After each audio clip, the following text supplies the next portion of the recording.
Thanks for listening to Entreneato, the show where we interview neat people with neat stories to help you live your neato life. Our goal is simple. It's to inspire, challenge, and empower you to achieve more in life. Whether you're considering the leap from your 9-to-5, creating side hustles, or becoming the best version of you, you've come to the right place and we're glad you're here. So let's get started. Welcome back to Entreneato. It is episode 100. I wanted to take a quick moment to thank everybody and all the people who have supported the show through subscribing, through Patreon, through signing up through mastermind groups, maybe purchasing a Neato t-shirt. I'm so grateful and thankful for everyone that has listened over the last 2.5 years as we've done the show. It has meant a ton to me for how people have reached out and shared that they have been enjoying the show. That is the whole goal, is to help you live the Neato life, to go to the next level, not just to talk about it, but to take action. That is what this is all about. So thank you again. We are super excited to be in the triple digits at this point. For episode 100, we have a very special guest today to celebrate. Ryan Michler from Order of Man is on the show. Ryan Michler is a husband, father, Iraqi Combat Veteran, and the founder of Order of Man. Ryan grew up without a permanent father figure and has seen firsthand how the lack of strong, ambitious, self-sufficient men has impacted society today. He believes many of the world's most complicated problems could be solved if men everywhere learned how to be better husbands, fathers, businessmen, and community leaders. On today's show, we discuss various topics ranging from respect, honor, how to be a better man, and the power of influence. We also want to take a moment to plug Ryan's new book, Sovereignty, The Battle for the Hearts and Minds of Men. It's a great book that will help you become a better man and a better leader. We'd also love to find ways we can serve you better. Go to entreneato.com, that's entreneato.com, to hear archive episodes, connect with us on social media. You can also fill out our contact form to submit comments and questions. If you would like to support the show, you can send a one-time gift or become a monthly supporter by visiting our Patreon page at patreon.com/Entreneato. Thank you so much for listening. We're super excited to bring you Ryan Michler from Order of Man. Well, welcome back to Entreneato. My guest today is Ryan Michler. Ryan, how are you doing? Good, man. How you doing? I'm great, man. Excited to have you on. I have some good friends that are like, you got Ryan Michler? I'm like, I did. I got the Ryan Michler. It's the same guy. Yeah, it's the Ryan Michler. It's always funny to me. It's like, how did you get so-and-so on your podcast? I just sent him an email and asked. Like, if anybody were to ask me, I take 95% of the requests that I get to be on podcasts because I enjoy having conversations like this. Yeah, absolutely. Me as well. That's like one of my favorite parts. If I strip it all down, I'm like, okay, what do I love about podcasting? I love to ask questions because, you know this, that you learn something, you hear a quote or a sentence, or you hear a story or biography of somebody's life, and it changes you, and you become a better person from that moment on. If you apply it, you can hear knowledge all day and things like that and not apply it. It doesn't matter. You're just wasting your time. But I love that. And I'm thinking, okay, how much can I download? I always think of like, it's a great movie to me. I don't know, The Matrix, when he learns Kung Fu and he downloads all of these things, and it's kind of a cheesy line, and it's probably extremely dated. I know Kung Fu, yeah. What if you could do that though? Dude. What if you could just like download that? I mean, you can, but then the application part is the challenge, right? Right, because it was in one stop. It was like downloading all the information, the knowledge of like flying a helicopter or Kung Fu or whatever, but then it's also like having that muscle memory, the mile and the whole thing. So yeah, I know, man. And I feel like when I listen to a podcast or a book or have a conversation with someone, I grow as a person. And I'm married and have 2 kids, and so I know I'm leading my family, so I have to be a better person. I just got off the phone recently with a guy, Judd Hoekstra. He co-wrote a book called Crunch Time, which is an amazing book. But he talks about how the pressures that we bring as a man, we bring it right into where we are, and it affects everything that we do. So for me, I want to be a better person. But when I look back at an old picture of me when I was like 16 or something, I'm like, I don't live in the past. Like, I'm grateful for the time that I've had in those years, 2004, 2005, 2010, whatever it may be. But I don't want to go back to how I was, because that guy didn't know as much. He wasn't as seasoned or wise. He freaked out more, depending on your personality. So I never look fondly back at old pictures. I'm just like, that kid didn't know anything. I like who I am now. The other side of that, though, I mean, talk about the other side, because a lot of times people will say, if you can go back in time, if you were 20 years old, what would you do differently? Sure. And if I were to do it differently, any facet of my life differently, I would be in a completely different situation. And you can't go backwards, and you don't know what you don't know, right? You've got to learn. And sometimes you've got to learn those things the hard way, because that's what makes you who you are. And those are the learning lessons. So although there's some times in my past that I'm a little embarrassed about, to say the least, it's all good, because I'm happy with where I am now, and I've learned from those experiences, and I'm a better man for it. That's great. Yeah, I think labeling too, what you do, sometimes we just label things as, oh, that's a bad thing, or that was a failure, things like that. Call it what it is. But how we label something can really set us back, or it can be really helpful, that you don't read into a failure so much that it's like, oh, that's it. I've crucified myself and that's it. I can never move on. I'm just hold on to this for 20 years. I'm going to stay frozen in time and never move on, but to let that go. Yeah. Let it go. And I think the best way to let it go is to learn from it. Here's another question I get a lot is people will say, I something to the effect of, I feel guilty about some past behavior, for example. How do I overcome that nagging guilt? Well, don't be that man anymore.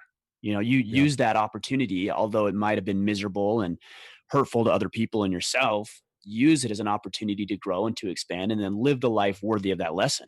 That's how you overcome guilt. You stop doing that and stop being that man, and use it to become somebody entirely new altogether. That's awesome. Well, man, we are getting into it quick here, but before we get too far in, I just want to promote anything you have as far as website, books. Well, you're listening to a podcast. So if you like podcasting, we've got our podcast, Order of Man podcast. We've interviewed, I think we're close to 180 or 185 men now. And then wow. I do another show throughout the week. We've done another maybe 120 episodes. So I think we're approaching 300 episodes total. Wow, it's amazing. It is. It's been amazing. It's been a really cool 3.5 years. Outside of that, the website orderofman.com, and you can find everything that we're doing over there between those two sources. Perfect. Well, I'd love to hear more about your backstory and kind of where you got to where you are today. We were talking about past decisions and how we label things and who we are as men and what you do with all this past. I would love to hear about your past some and your backstory. Yeah. How far back do you want me to go? I have a ton of space on my hard drive, so we can go as long as you need to. All right. Well, I know with my business and the movement we're creating here with Order of Man, it's focused on helping men become better versions of themselves, better fathers, husbands, business owners, community leaders, whatever facet of life that we show up in. Mm-hmm. If I were to go back and into what's relevant to this mission, it's, by the time I was 3 years old, my dad had left. I had a couple of stepfathers come into my life and up until the time I was 18. And I never really had a great example of what it meant to be a man. And I didn't know what I was missing, quite honestly, until I saw some of my friends and they were doing the quintessential, father-son thing. They'd be outside playing baseball and playing catch and going on camping trips. And I'm like, man, I want some of that. I didn't have that. Sure. And that's the first glimpse. I was like, well, maybe something's off here a little bit. And again, I really didn't know. I struggled with some confidence issues and some other things, and how to communicate and work with other guys and boys my age. So I struggled with that a little bit. But the lack of a father figure in my life really didn't manifest itself until I got married and I started having kids.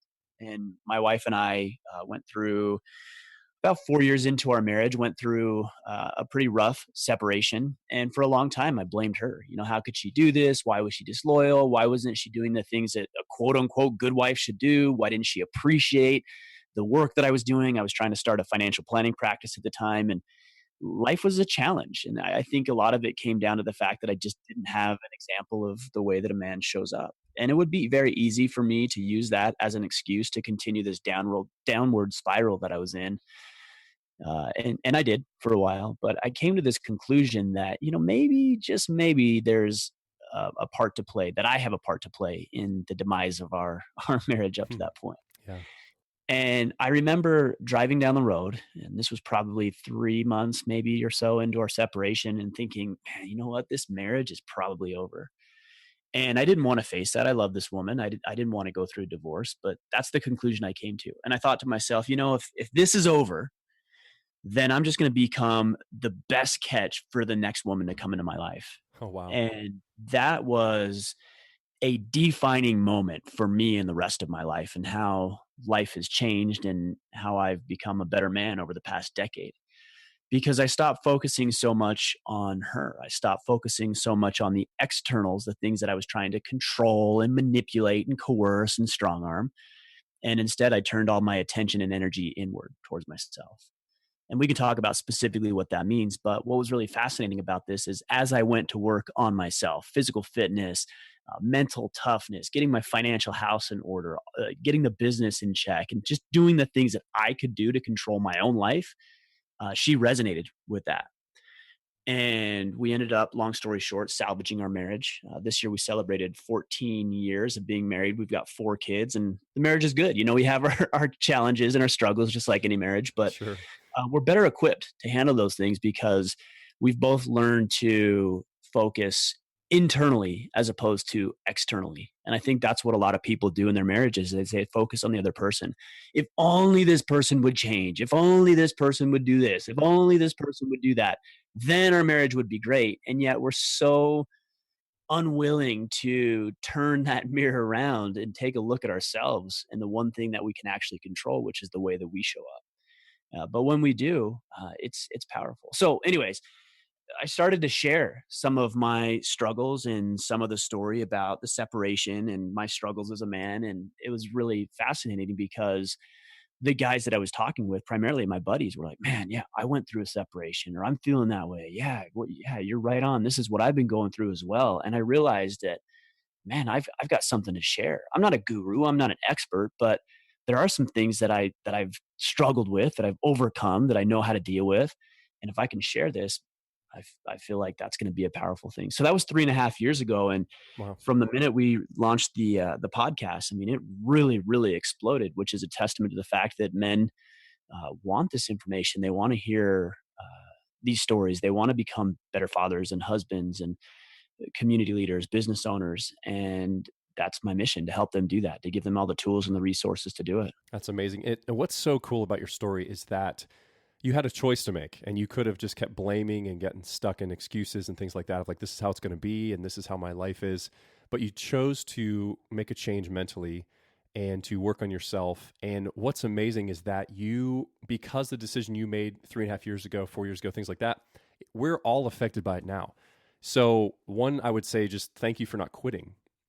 Thank you for not quitting in the sense of like, this is it, because we would never maybe have heard of you or your brand or your movement, And so, that's what we offer to everybody that's listening. I know your heart's the same too, that, there's people that may have committed suicide or people that may have quit the race or quit what they're doing. And we are all being robbed. You're being robbed, your family, your friends, but the audience, the people out there that need to hear your story and need to hear what you went through and how you beat it. We have to hear these things, and it all trickles down.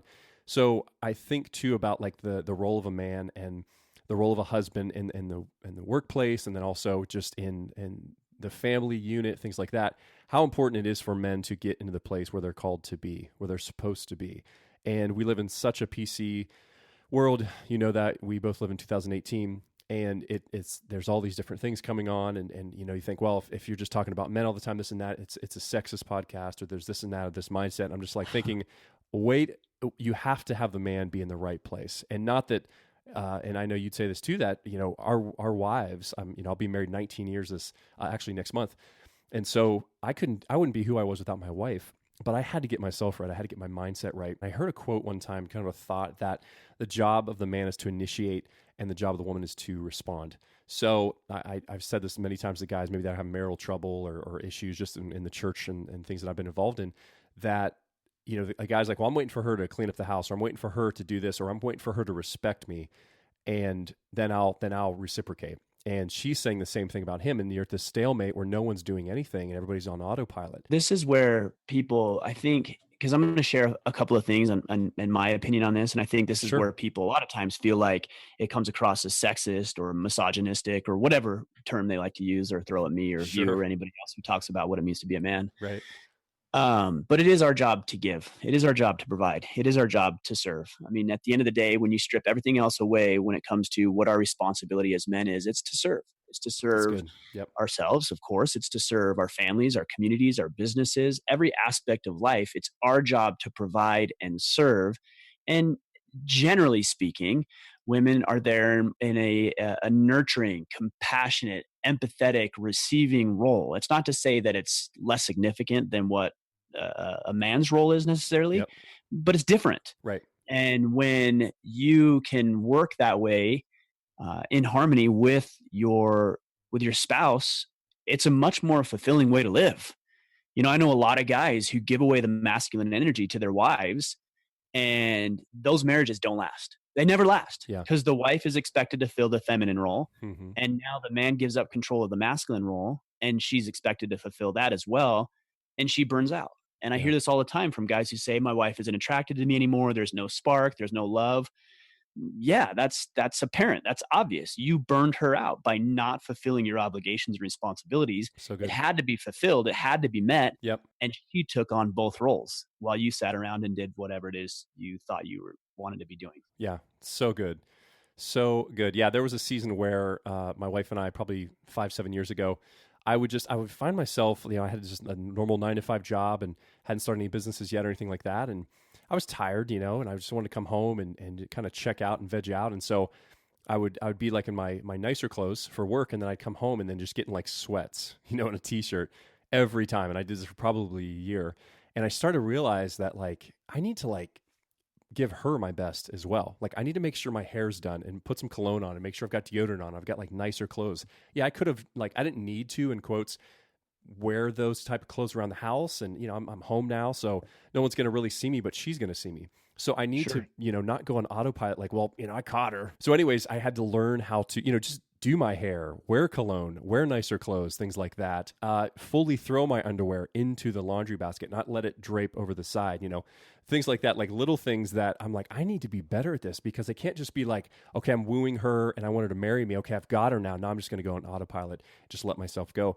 And I never said anything to her about it. And I noticed that she started to reciprocate that as well. Not that she was always frumpy, but she'd have, we'd just be in our older clothes and would watch Netflix or whatever.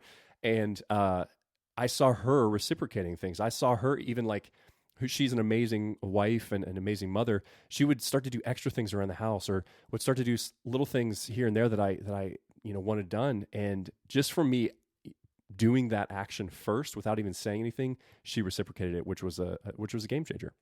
Yeah, well, I think we call this influence. A lot of people talk about men, just because that's my audience, and I'm sure women focus on this as well. But men talk a lot of times about how do I be a better leader? How do I create influence, or how do I get people to do things right? How do I get my wife to take on some sort of exercise regimen? How do I get my kids to do the chores? How do I get my employees to listen to me? How do I get my boss to give me a promotion? And it's the word is influence. And influence is, you can't change other people, right? Like you can't force somebody to change, but you can influence them to change. And how do you do it? By changing yourself. Because when people see, oh, here's Ryan, he's been sitting on the couch for the past 3 years. He's 50 pounds overweight. He's a fat slob, but here he is getting up off the couch and going into the gym every day. And I see him losing 5, 10, 15 pounds. I see his energy levels increase. He's certainly more attractive. Like they see these things and they decide voluntarily to be influenced, which means that they're voluntarily deciding to be led by you. Yeah. So when guys say, how do I get my wife to do X, Y, and Z? You do X, Y, and Z. And when you do that, one of two things is going to happen. She's going to be influenced by that because she's decided to be influenced by it and will come on board, or she won't. And you've got some serious decisions to make at that point. Sure. That's so good. And I think too about the term, you think about like what women want, or what your spouse would want, your wife would want. And I think the biggest thing is that we all want respect. And that is such a big word that I've been just kind of chewing on these last couple of months, is that like there can be somebody that I meet that's a leader in the church or in a business or whoever it may be. And at the end of the day, I find out this person, I'm just like, you know what? They're a nice person. They're good, but you know what? I just don't respect them as a person. Like I don't respect their management style. I don't respect how they're leading this company or this organization or this operation. And I realize, I'm like, wow, the power of respect is so huge. And a lot of times people won't notate that. They won't say that. They can't put their finger on it, but they know they're missing something. They don't know what it is. And I really believe it comes down to respect. Are you respecting your wife? Is your wife respecting you? Are you respecting your boss? Is your boss respecting you? And people will leave jobs and quit marriages and do lots of crazy things if they don't feel valued, if they don't feel respected. Well, and I think the other side of this that we need to make sure we address as well is, are you respecting yourself? It's good. Yep. Like we ask our wives to respect us, or our employees or our kids to respect us. And yet we're sitting around on the couch, We're wasting 2, 3, 4 hours a night watching Netflix. We hit the snooze button every time we wake up. We're not reading. We're not spending any time with our children. We're not engaged. We're not taking our wives out on dates. We're not getting into the office early and leaving a little bit late to get the project done. We're not living the way that we're meant to live, which means that ultimately we don't respect what we bring to the table individually. And so if you can't respect yourself, why would you expect that anybody else is going to respect you? It's just not going to happen. So where does it start? Not with external sources. It starts with you. Yeah. Start doing and people ask this a lot about confidence. How do I build confidence? Well, the thing you have to understand about confidence is that you're not entitled to it. You don't get to just have confidence because you showed up. Wow. You have to earn the right to have some measure or level of confidence. And how do you earn that right? By doing the things that make you confident. So if you're not confident, for example, in your body, well, yeah, if you've got 30 or 40 or 50 extra pounds and you're weak because you're not exercising, then why do you think you'd be confident with that? Or if you're not confident with approaching and talking with women, well, yeah, that's because every time you see a beautiful woman, you run away and you hide. Well, why would you be confident with that? You've got to approach and be assertive and have conversations. And it's scary. It's hard. It's challenging. But the more that you can do that, the more confidence you have. And in turn, the more respect you'll have for yourself. And other people will see, oh, here's Matt and here's Ryan and here's this person and here's that person who respect themselves. Maybe there's something to this guy. We've heard it called the X factor. Right? Like the guy who walks around, he's just got the X factor. Well, what is the X factor? It's confidence.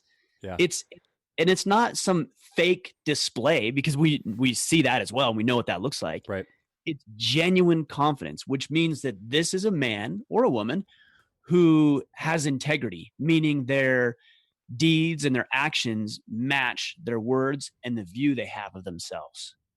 So good. As we go further on this interview, I'd love to kind of unpack that more. We talked about a topic today too of just the presiding and things like that. What it looks like to be a man, and what are some key steps and things. We have kind of some nerdy note takers at times, and there's people that will freak out if there's not 3-step plan. So if there's something that you would love to share, I'd love to hear more. How do we unpack that? How are some things that we can take notes on? Let me back up just a minute again here, because we talking about preside. We're talking about leadership. And so I get a lot of questions about what does it mean to be a man. In fact, every one of my podcast guests, the 70 plus podcast guests that I've had on, I ask every single one of them that question. What does it mean to be a man? And they all have varying answers, but I think that I've found the overwhelming majority fall into one of three camps, if not all three. And that is to protect. We are by design protectors. We are providers. And yes, I'm talking about financially, but also emotionally, mentally, spiritually, provision. And then the third component of that is to preside, to lead. And so that's what we're talking about here. Now, when it comes to being a presider, a leader in the family or the business or the community, the first step is understanding that it's your job to serve. It's your job to serve. See, most people think that leadership is about other people serving them or serving the objective. That might be management, but that's certainly not leadership. Leadership is about serving others and helping people get to a place that they could not have imagined going on their own.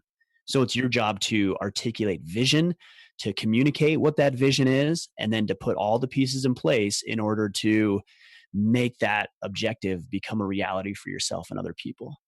So step number one, if somebody's taking notes, like you said, step number one is to understand and recognize. Yeah, no, it's good. It's good that your job as a man is to serve other people.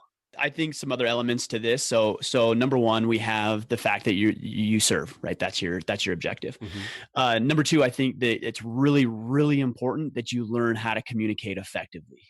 And what I found is that most people really don't. And what's kind of sad a little bit in a way is that even this podcast and social media, in a lot of ways, discourage relevant conversation and discussion. I mean, we're doing this digitally, which is great because we couldn't have connected otherwise. Mm-hmm.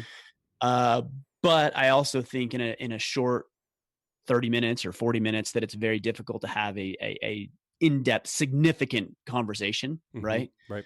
We look at social media and we've got 140 characters or whatever the number is now to articulate a point in a message. And if we don't get somebody's attention in 2 seconds, they're gone. Right. So attention spans are limited. Our ability to communicate in a long form dialogue is limited. But I think the better that we get at communication and articulating our vision and sharing what it is that we're after, and sharing it in a way that's relevant for the people that we're serving, Hmm.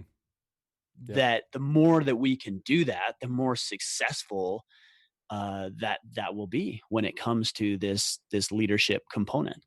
Another consideration when it comes to leadership is that leaders also learn how to follow, right? Because they listen. And Wow. so many times we hear these quote unquote leaders who project all their ideas and all their thoughts, and they never let anybody else have a say or an input on what they're doing. And what ends up happening is they run themselves into the ground because they have no level of humility. The fact that maybe a subordinate, I'm using quotation marks here, a subordinate might actually have some input, might actually have a different vantage point that you haven't considered. And yet, if you're not humble enough to shut up for a second and listen to what somebody else is saying, and listen to that, like even my children, I've got 4 kids. My 10-year-old, I've got 10, almost 8, 5, and a 2-year-old. And I can listen to my kid. I learn stuff from my kids because I listen to them, and I'm curious about what they're learning and what they know. And they teach me lessons every single day, but that requires a level of humility so that you can be quiet and listen to what they're saying and learn and become a better leader. So I think those are, I don't know, what did I give? 3 or 4 right there? That's 3. That's great. Those are 3 great ones. They were all great. Good. It's been great so far. And I think too, one of the biggest defining moments between, like, you know, I'm a Gen Xer, I'm 38, versus like the baby boom generation.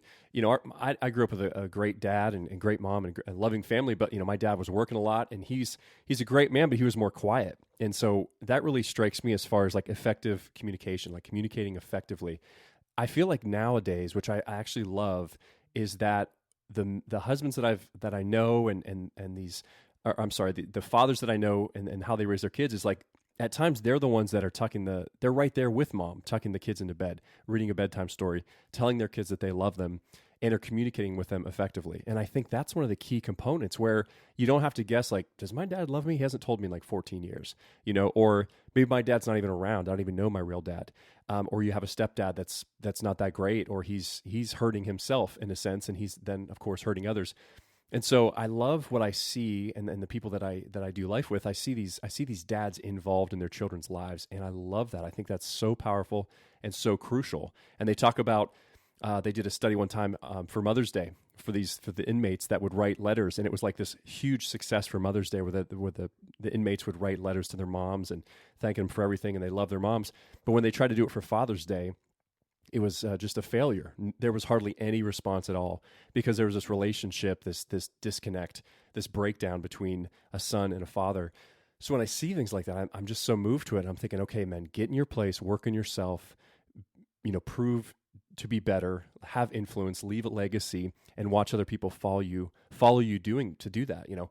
And so it's just a powerful way. So I was thinking too, kind of, and we're almost rounding third here, but I wanted to kind of get your thoughts on, you know, there's another study that was done where they would study the counterfeit department of bills at banks. And so instead of all these different fake currency that would come in, and all the shadings off, or the weight's a little off here, or the 20 on this $20 bill is not right, or the serial number's off-centered. And so instead of having these people in the FBI and these different places and these currency businesses study the wrong thing, like, oh, it's not that, it's not this, all the coloring's off this and that, they would have them study for hours every day the right bill, what a correct, true bill looks like. And I say all that to say that for your life, for your organization, for who you are as a man and a husband and a father, and I would encourage our listeners, if they haven't found out about you yet, I think most people know who you are. You're doing an amazing job. But to study your life, for example, study how you are on social media with your kids and things like that. And I know no one's perfect, but to study the true things. Don't study the counterfeit.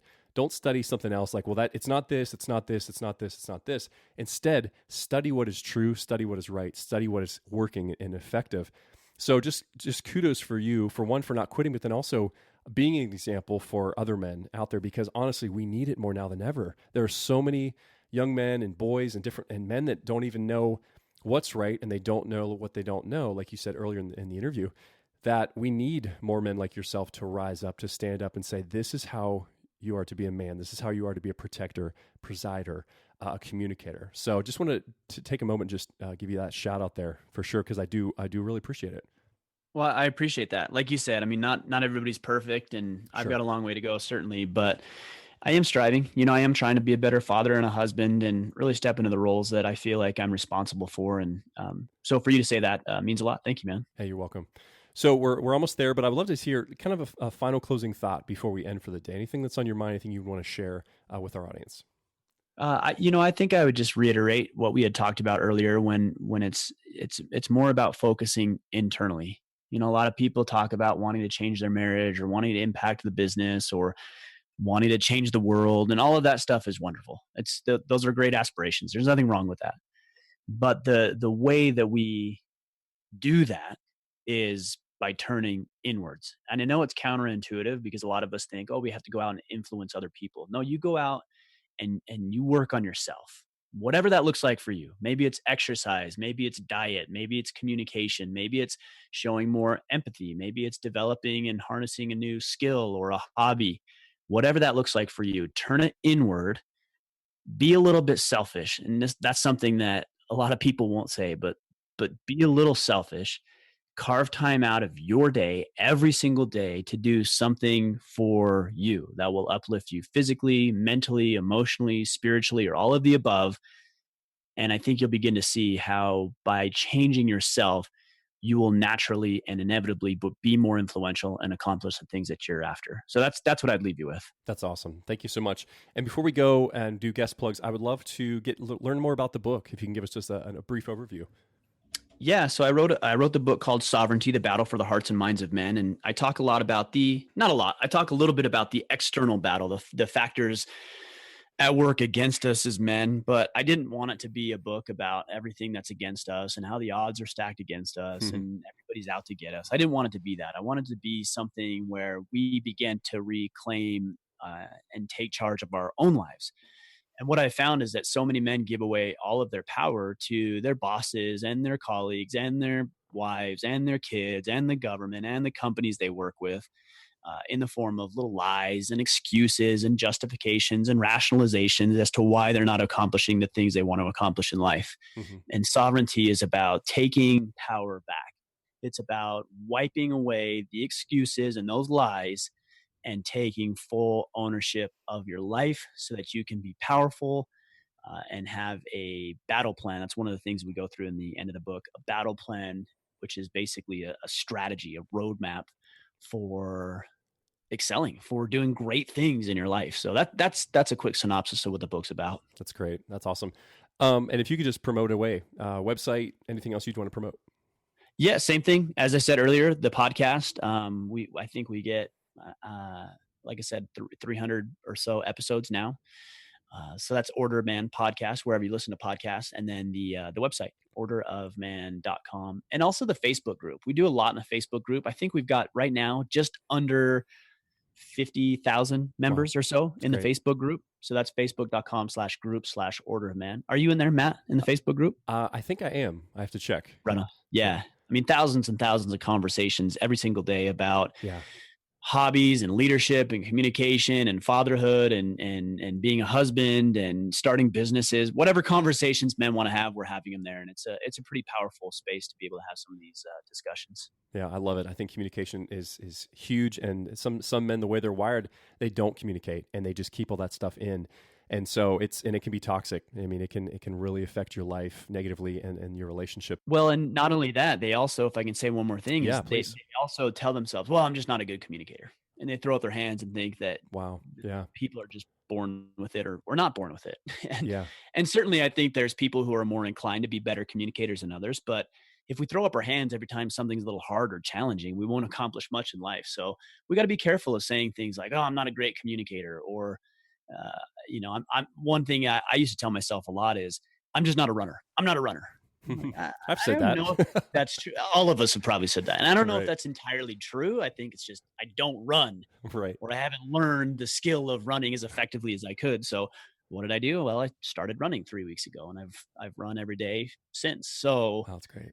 We got to be careful of imposing limitations on ourselves because maybe other people have imposed those limitations upon us, or It's a lot easier, of course, to say that I'm not a runner or I'm not a communicator or I'm an introvert. That's one I hear a lot. Oh yeah. It's just develop those skills and be what you want to be. You're a human being, which means you can change and evolve and grow and develop the things, even the things that you think you can't. So great. This has been amazing, Ryan. Seriously. So everybody go out and pick up a copy of Sovereignty, the Battle for the Hearts and Minds of Men. Make sure you subscribe to Ryan's podcast, the Order of Man podcast. Join the Facebook page. There is a ton. You have no excuse. So if you can't figure this out, go to RyanMichler.com. Just Google Ryan Michler. Everything's there as well. And if you haven't bought the book yet, buy a couple copies for Christmas or birthdays or whatever it may be, just because this is this important. I really feel that if we can fix the men problem and get men in the right place where they're supposed to be, it'll really change and affect the world. If we can just start with a man, that trickles to the families. And if we can just take care of our families and our businesses, companies, whatever we're have influence over, it will change the world. I think so many times we feel like we have to save. If we're going to save somebody, we have to save millions of people and all these things and all these different groups. It's like, no way, just be good to the people that are in your life. Your 5, 6, 7, 8, 10 people. Serve them. I love what you said about that, Ryan. That's so good about serving. And check out Ryan's information. Get the book, download, subscribe to the podcast, join the Facebook page. It will change your life. All right, Ryan. Well, thank you so much for your time today. It's been great. And if there's anything else we can do for you, please let us know. I definitely will, man. I appreciate it. Great conversation. We so appreciate you joining us for this week's episode. As a thank you for listening to the show, head over to Entreneato.com to download your free audiobook, thanks to our friends at Audible. While on our website, you can purchase your very own official, super comfortable, super trendy Neato t-shirt. Looking to take your life and business to the next level? Click the Join Our Mastermind at the top of the screen. Have a question or comment for the show? Click Contact to message us. And finally, don't forget to subscribe to our show to stay current with all the amazing interviews from our guests. Now take what you've learned, apply it, and start living your Neato life now.